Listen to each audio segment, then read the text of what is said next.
Hello students, this is Shashwati Miss. I welcome all class 10 students in my biology class and you are watching period number 5. So today the topic is heart and circulatory system as I told you. So now let us look at the screen structure of heart. It is a hollow muscular organ. It beats non-stop throughout the life of an individual and acts as a pumping muscular organ. It receives blood and pumps to various body organs. Its wall is made up of cardiac muscles and its cavity is divided into chambers. Now human heart is four-chambered structure placed slightly to the left side between two lungs. Next, let us look at the external structure of heart. So this is the diagram. You can see left auricle, right auricle, inferior vena cava, superior vena cava and aorta. Now it is roughly conical in shape, broad at the anterior end and narrow towards the posterior end, slightly tilted towards left and placed over the diaphragm. Now the size of human heart is roughly equal to one's fist. Okay. Next, heart is enclosed in a thin double-walled sac which is known as pericardium. Now this pericardium protects the heart from outer shock and injuries. In between two layers of pericardium, pericardial fluid is present which allows the free movement of the heart. On the outer surface of the heart, three grooves are present. First, the coronary grooves separates the atria or auricles from ventricles. Now the singular is atrium and the plural is atria. Either atria we can say or we can say auricles. Second, the interatrial grooves separate the left and right atria. Third, the anterior and posterior longitudinal grooves separate the two ventricles. Now the right atrium is larger than the left. The right ventricle is smaller than the left ventricle. Let us see the internal structure. See, this is left atrium, left ventricle, then right atrium, right ventricle. This is septum, then vena cava from lower portion of the body and vena cava from upper body. Now this is aorta, that is the major artery. This is pulmonary arteries and pulmonary veins. Okay. Now the two auricles or atria are thin walled and are separated from each other by thin interatrial septum. Next, the two auricles are separated from the ventricles by two apertures guarded by membranous valves. Next, the valve separating right auricle from right ventricles is called right atrioventricular valve or tricuspid valves made up of three flaps. So you see there is a guard between right auricle and right ventricle. Okay, there is a valve which is known as right atrioventricular valve. And again two auricles are separated from the ventricles by two apertures which is guarded by membranous valves. Next, the valve separating left auricles from left ventricle is called left atrioventricular valve. So you see there is a valve between right auricle and right ventricles. Similarly, there is a valve between left auricles and left ventricle. Why there is a valve? Because these valves allow the blood to flow only from auricles to ventricles and not in opposite direction. That means it prevents the backflow of blood. Next, both the ventricles are separated from each other by thick interventricular septum. The wall of the left ventricle is much thicker than that of right ventricle. Because, why? Because it receives blood at high pressure. Next, the left ventricle pushes the blood into aorta, which is the major artery which supplies blood to the entire body. Next, the opening of aorta is girded by a valve formed of 3 semilunar flaps. The right ventricle pumps venous blood into the lungs by a pulmonary aorta. Its opening is also guarded by valves having 3 semilunar flaps. These valves allow the flow of the blood from ventricles into the aorta and not in opposite direction. Why there is a separation between the auricles and ventricles, and why the valves are there to prevent the backflow of blood? Why this we are concerned about the backflow? Why the valves are there? To prevent backflow, as we know. But what will happen if there is a mixing of oxygenated and deoxygenated blood? The person will die. So we have to keep separate the oxygenated and deoxygenated blood. So it is very much essential to keep separate oxygenated and deoxygenated blood. Therefore, valves are there. Now let us look at the screen. Functions of heart. Human heart is composed of cardiac muscles. Now it is a special kind of muscle which never gets tired, and it contracts and relaxes rhythmically. Next, contraction of heart is called systole and relaxation of heart is called diastole.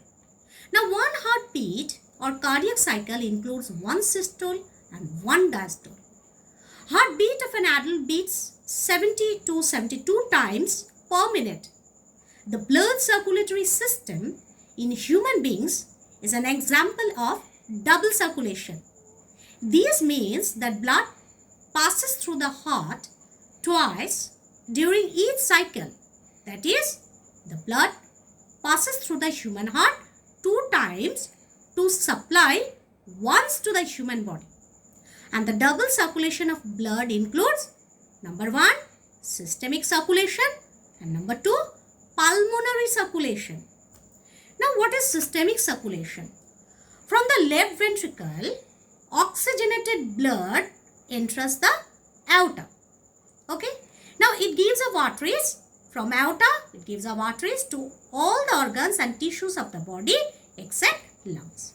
So oxygenated blood goes to all the organs and tissues of the body except lungs. Remember, it never goes to lungs. It goes off. So from aorta, it goes off to arteries, and from there to all the organs and tissues of the body except lungs.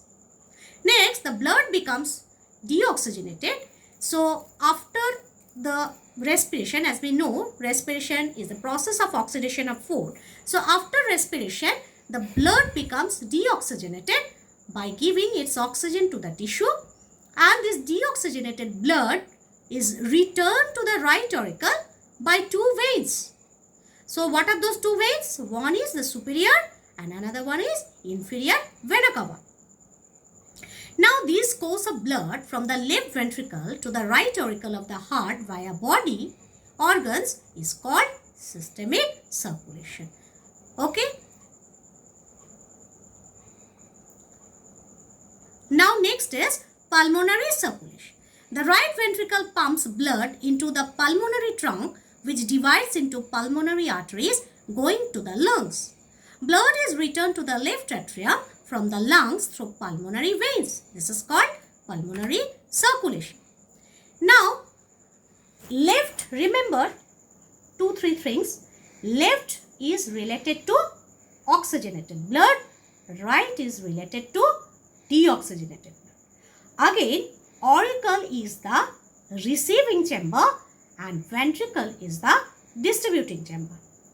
So, let me repeat it again. Left is related to oxygenated blood. Right is related to deoxygenated blood. Again, auricle is the receiving chamber and ventricle is the distributing chamber. So, let us look at the screen. Left, as I told you, the word left, it relates to oxygenated blood, and the word right relates to deoxygenated blood. And auricle is the receiving chamber, ventricle is the distributing chamber. Now left auricle, you combine the word left with auricle, what we get? Oxygenated and receiving. So left auricle receives oxygenated blood from lungs. Got it? Next, left ventricle. So left is related to oxygenated and ventricle is related to distributing. So left ventricle, what is the function? It distributes this oxygenated blood to the whole body. Now come right auricle. Now right is related to the word that is deoxygenated blood, and auricle, as we know, it is the receiving chamber. Now right auricle means it receives deoxygenated blood from the whole parts of the body, okay, after respiration. And right ventricle, so right deoxygenated and ventricle is distributing. So right ventricle sends back this deoxygenated blood to lungs for further oxygenation. Remember this chart, then you will never do mistake. Okay, now let us see the schematic diagram of heart. Now see, from lungs, as the blood gets oxygenated, and so through pulmonary veins from lungs, the oxygenated blood is coming to the left auricle, and from there through aorta it is going to the whole parts of the body, okay, except lungs.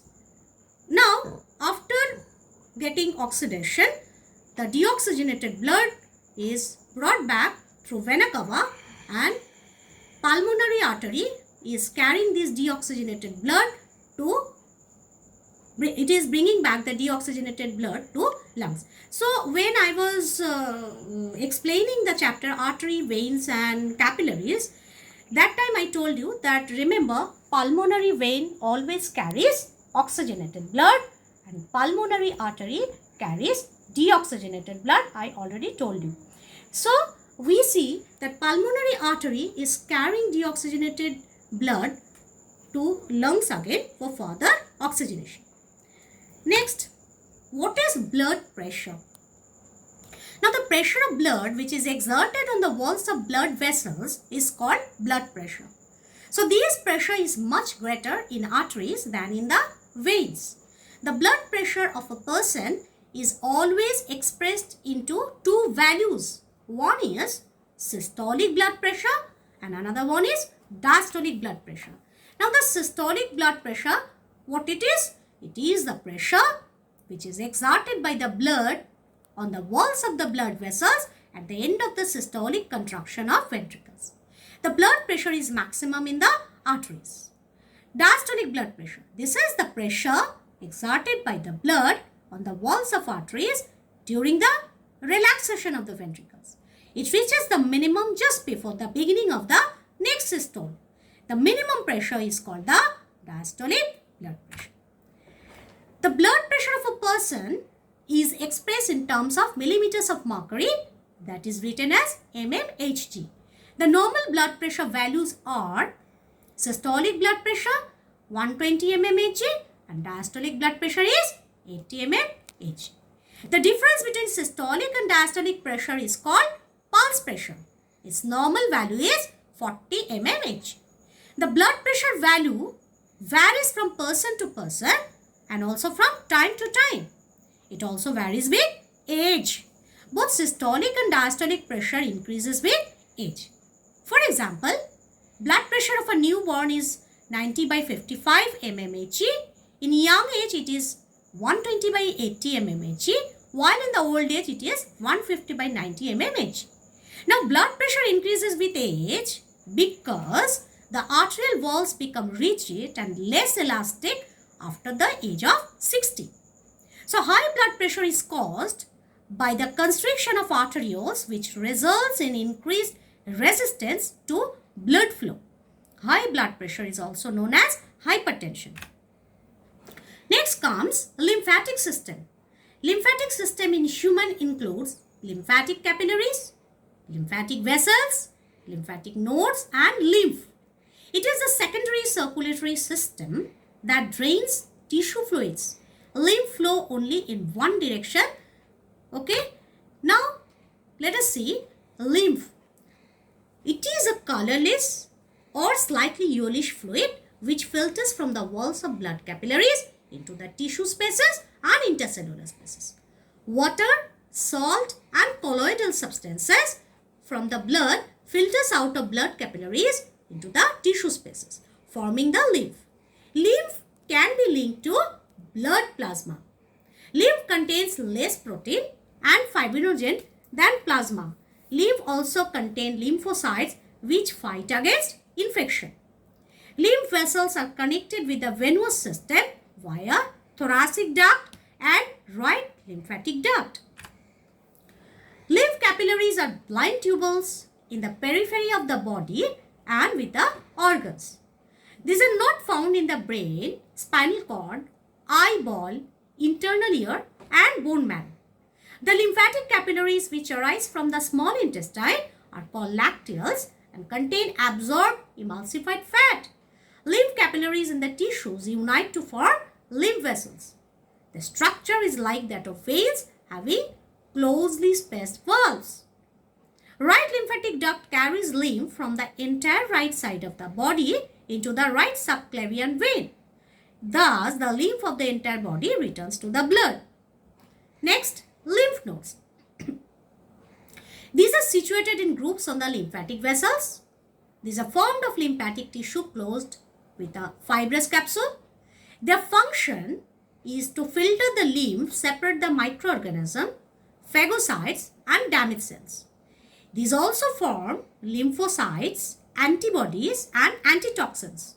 Lymph vessels carrying lymph into nodes are called afferent vessels, and those carry lymph outside the nodes are called efferent vessels. Next, functions of lymph or lymphatic system. Now, lymph carries digested fat, that is tiny droplets of neutral fat from the small intestine to the entire body. It also takes part in the nutritive process of the body. Large protein molecules are carried from tissues and poured into the blood. Lymph nodes contains lymphocytes which are in circulation in the lymphatic system. They kill the germs or foreign bodies.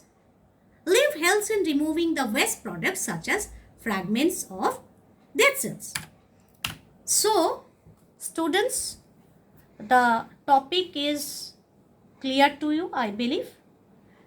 The question often comes from this topic is, what is double circulation? What is systemic circulation? What is pulmonary circulation? Why it is necessary to keep separate oxygenated and deoxygenated blood? Name the valves which prevents the backflow of the blood. Then which artery carries deoxygenated blood, which veins carries oxygenated blood. So these are the few questions often comes in the exam.